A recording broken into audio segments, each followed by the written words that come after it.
This question is concerning the LGBTQ community. It's basically a parent who just discovered that their child identifies with the LGBTQ community, but the parents completely disagrees with it and they don't know how to handle it. And that is the question that I get. So I want to address that now. Hello and welcome to A Teen's Perspective. I'm your host, Dr. RJ, and in today's episode, I'm going to share with you one of the secret questions that I receive a lot from parents. Now, before I tell you this secret question, before I reveal to you the details, I'm going to encourage you to subscribe to my channel. Every week, I share tips and tools on how parents can reach their child on a deeper level, because when you can reach your child on a deeper level, we can help them reach their full potential. So please subscribe. Now, this is your first time meeting me. Welcome. I'm Dr. RJ. I've coached over 7,000 teenagers personally. So I have a lot of information to share that I believe that will help grow your relationship. All right, now let's jump into this question. What is the secret question that I get? Now, I say it's a secret because it's always asked in a private setting. The parents always ask me not to share their identity. As you know, I have a coaching program. And in the coaching program, we coach parents. So I meet with parents from all over the country every single week, and I go over every single question that I'm asked. Some parents volunteer for me to coach them on the spot, and I do that. And then other parents prefer to put their questions in the chat box, and I just work my way through it all. And oftentimes in the chat box, I get the question that I'm going to share with you. And sometimes the parents say, don't even answer this question in this format. I want you to send me your answer personal, a private conversation. And other parents say, hey, you can answer this question, but please do not share my name. So I know you're wondering, what is this question that no one really wants to ask out loud? Well, I'm going to tell you. This question is concerning the LGBTQ community. It's basically a parent who just discovered that their child identifies with the LGBTQ community, but the parents completely disagrees with it and they don't know how to handle it. And that is the question that I get. So I want to address that now. Obviously, in my coaching program, followers of my podcast and my YouTube channel, and also parents in my Facebook group, we have parents who fully supports their children's decision, fully supports it, and they champion their child. But also, we have the opposite. We have parents who do not support their child. So I'm speaking to those parents who do not support their child. My goal in this episode is to help you navigate the situation. Now, before I dive into my recommendations, I do want to make it clear that I am a life coach. Therefore, as a coach, we do not insert our personal beliefs into what we do. In fact, it's something that can actually hinder our success as coaches is if we reveal our personal beliefs about something. So for me, I don't share my personal beliefs on this topic. My goal is to support the parent to develop a solid foundation, a great family unit, so it sets the child up for the opportunity to maximize their full potential. Because I'm in it for the teenagers here. I mean, this is my job. This is what I do. So I know that a child can reach higher success if they have a strong family unit. Anytime there's a topic that creates division, that creates contention in the family unit, I must address it. And these are one of those topics. So basically, I am speaking to those parents out there. You know, you may be hiding in the background, but I get your messages and I want to address this.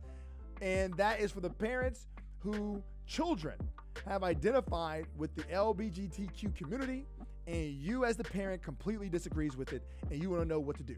All right, so the first step that I encourage parents to do is to evaluate your belief system.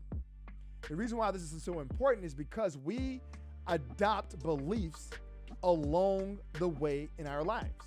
We're not born with these beliefs. Either are taught beliefs, we experience something, and then we generalize and we create a belief from that. Sometimes society teaches us beliefs, so we learn things along the way. Sometimes our beliefs are created and we're unaware that they're there. I mean, this is why we do these exercises with our parents and our teenagers to look at what belief systems are limiting you? What belief systems are empowering you? Obviously, the ones that are limiting, oftentimes you don't even know they're there. It's like they're in their subconscious mind. So it's important, the step number one is for parents to evaluate these belief systems. If you strongly feel a certain way, you need to uncover where did that come from. Once you uncovered it, now make a conscious decision. Do you want to hold on to this belief or you want to get rid of the belief? So that's something that you must do for yourself. I can't tell you which way to believe, but it's so important that parents understand that beliefs sometimes are created and we're completely unaware of them. So now as an adult, I want you to question your belief, challenge your belief, and ask yourself, is this a belief I still want to hold? So that's number one. Number two, you want to do the same thing for your child. You want to fully understand your child's belief. You could try to uncover where it started, but that's something you may not ever uncover. But what's more important is that you understand your child. They need to know that you're seeking to understand them, that you're not looking at them and just judging them, that you're truly trying to understand their thoughts and their beliefs. Now, obviously, if you are emotional about this topic, that is not the time to talk to your child. If you're sad, mad, angry, whatever emotion you're experiencing, you want to address that emotion first before you ever bring up this topic to your child. And the reason why this is super important, because this is a serious topic of families. This is a very, very serious topic. Anytime you are addressing a human's identity, it is serious. This is the way they see themselves. This is their entire life experiences wrapped into the way they see themselves, which we call our identity. So if a parent says something or do something, it can truly harm the relationship long term. So I'm going to encourage every single parent, if this is you, to release your lower level of emotions before you have this discussion with your child. All right, and for the final recommendation I have for you is for you to get coaching. That is so, so important. This is such a serious, serious topic that I do not want you to do this alone. I do not want you trying to navigate these differences in belief systems alone, because you are emotional. And most of parents do not have any experience with this. Now, in my many years of coaching, I have experience with this. I see the damage that it causes whenever there's anger and hurt involved in a relationship between a parent and a teenager. In fact, I just taught recently on this identity crisis. This is something we see in teenagers all the time. Anytime a teenager's beliefs and values contradicts the parents' beliefs and values, there lies an identity crisis. It's a void that the child carries forever. And the reason why this void is there is because every single teenager, every single child wants their parents' approval. They may not act like it. They may tell you they don't care. They may put on this show, but deep down, they want their parents' approval. And if you make it very clear, I disagree with this belief system you have, and you have to deal with it, what happens is the relationship becomes fractured, and then the child now has an identity crisis, and they're left holding this void for the rest of their life. So that's why this is a serious topic. So I'm going to encourage you, my third recommendation is to get coaching. Now, we're different than counselors. Counselors can't do much in a situation like this. If a parent has one belief system and the child has another belief system, the counselors cannot really help the two unite on their belief system. All they can do is talk and ask questions. That's all they can do. So the difference about a life coach is that we can do something. We can use strategies to help change beliefs. So I'm going to encourage you to pursue life coaching. Now I'm going to tell you a little bit about the options that you have in my life coaching program. So we have a base program that is for everyone, for any situation that you have with your teenager. If your child is struggling and they're not maximizing their full potential, whatever it is, we can help. We have a 98% success rate. There's a lot involved into the program. In fact, I have a couple episodes describing the details of the program. My role in our base program is I just handle the hard stuff. So we have a system that works. and we are focused 100% on results. We're very different than counselors and therapists, where is that you pay for their time. For us, you're investing in a result. And as we're watching every child go through this program, there's certain situations that it requires expertise on my level. So I step in and I do that completely free of charge. We don't charge extra for me to step in and help a parent in my base program.